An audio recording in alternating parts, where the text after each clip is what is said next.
In 4 weeks, not that much effort, I put $400 million into this ecosystem. And you know how long it took me to gather the first $400 million? 30 years. 30 years of 2,000 people going through millions and millions of transactions to get the first 400 million. Few weeks, couple of people get the next 400 million. Why? Because we're publicly traded, because we follow the registration statement, because we can tap the capital market. JP Morgan can get in this space. Coinbase can get in this space. Square can get in this space. Square's a bank. You know, like there's this Coinbase wants to have a lend product that has yield. The SEC says that's a security. They can't offer it. Okay, well, they didn't say you can't offer it. They said you actually have to register it under the SEC 40 Act. There are plenty of organizations that offer money market funds with yield. You're either a bank and you offer a savings account with yield and you subject yourself to banking regulation, or you're issuing a security and then you have to file that with the SEC. You're running a fund.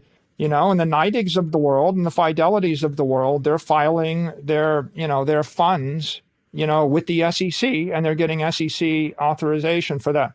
So I think that there's going to be a massive competition, and there's a market competition. Will centralized regulated entities in the U.S. that have gotten certified funds approved by the SEC, will they create that opportunity? Will Square and PayPal with mobile apps, will they do it on a mobile app? They probably also need to get SEC approval to offer it as a mobile app, right?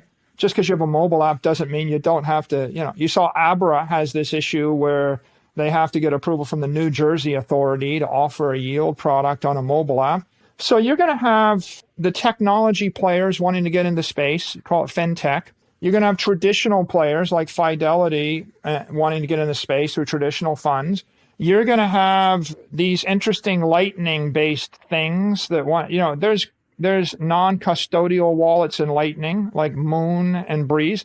Then there's custodial wallets like Shivo, right? And Shivo's got, can Shivo move Bitcoin around with a banking license? Sure they can. Why? Because El Salvador made Bitcoin legal tender, so that's why they can. Then you're going to have the crypto space, with Ethereum and Cardano and Binance Smart Chain and Solana and all the rest competing.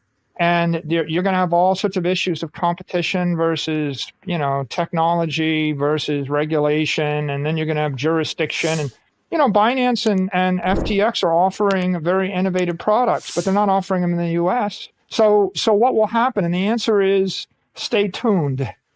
I just watched yesterday a senator, Toomey, ask Gary Gensler, can you please, is a stable coin a security? And Gensler said, it well may be. He didn't say it was. He didn't say it wasn't. He said maybe. And Toomey said, well, it doesn't seem like it to me. And, because I'm not pursuing profit. Of course, and Gensler's response might very well be, yeah, but people on the other side of the trade, the people that issued the stable coin, are trying to borrow $60 billion at zero interest and lend it out at 60 basis points. They're pursuing a profit. This is why it's an unregistered money market fund, and you got to come and register with us. So they went back and forth, and at the end of the day, Toomey said, you need to give me clarity. Okay, instead of actually regulation by enforcement, why don't you actually publish something? Okay, and Gensler is kind of saying, I hear you. Now what's going to happen?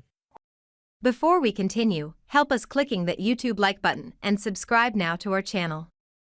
This shows the algorithm that you valued this information. And it helps us spread that message. Sharing is caring. And now, let's continue. I think we can expect over the next 12 months, you're actually going to see more guidelines about this.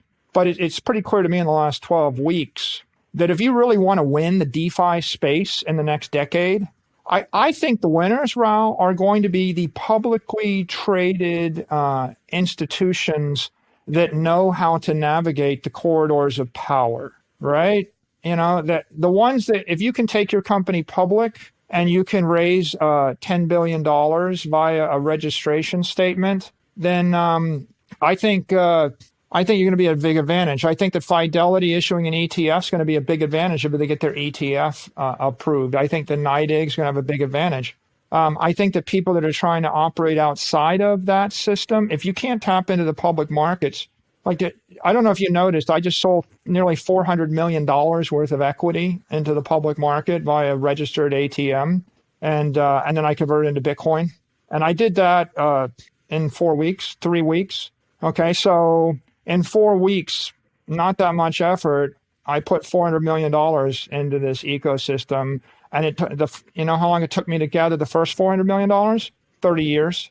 30 years of 2,000 people going through millions and millions of transactions to get the first 400 million. Few weeks, couple of people get the next 400 million. Why? Because we're publicly traded, because we follow the registration statement, because we can tap the capital markets. Gensler says this to the Senate yesterday, I quote, "If it stays outside of the public policy framework for AML, tax compliance, and investor protection, it is not going to long persist," unquote. I think that's pretty clear what he's trying to tell you. The issue I've got with all of this is I get the AML, I get the tax stuff. It's the stupid securities law from 1933, 1934 that doesn't make sense. It makes it highly restrictive in who is able to access certain things. It's that what is a security is we're trying to fit something into a wrong framework. Yeah, well, I mean, that's what the crypto guys Because anybody can buy a house. If you say it's a property, everybody should be able to buy it. Yeah, but Raul, if I created my own Mikey coin and then I pumped it on Twitter and I dumped it on the retail population after I gave a bunch to a celebrity who then told the world it was great, it's illegal and it's unethical. The truth of the matter is, if you have a centralized group of people creating a token, which is a security, giving it to themselves and then selling it on the market and representing it as a decentralized property, you're crossing an ethical line and you're also crossing a legal line, and you can't avoid the ethical responsibility and the legal responsibility simply by saying, oh, it's new tech. What to do in such a situation? Inform yourself and keep your financial education strong. We from the Compact Group offer our loyal subscribers a free educational portal with first-hand monetary, financial, and economic knowledge. Enter our invite-only Insider Club by clicking the link below. You will get access to first-class information far earlier than the rest. We have prepared a special deal for all our members where you can access a giant pool of Robert Kiyosaki's financial wisdom for just $1. To find out more, simply click the link below and join our Insider Club absolutely free. But there is more you can and should do. Build up several streams of income. More and more people realize that they have to take their future in their own hands, but they don't know how and where to start. We from Compact offer our Insider Club members unique opportunities. Strengthen your financial muscle and get the edge. Click the link below. Become part of our free Insider Club. No financial obligations. But there's one important thing you have to know. You have to become active. So do it now. Become active and see you on the other side.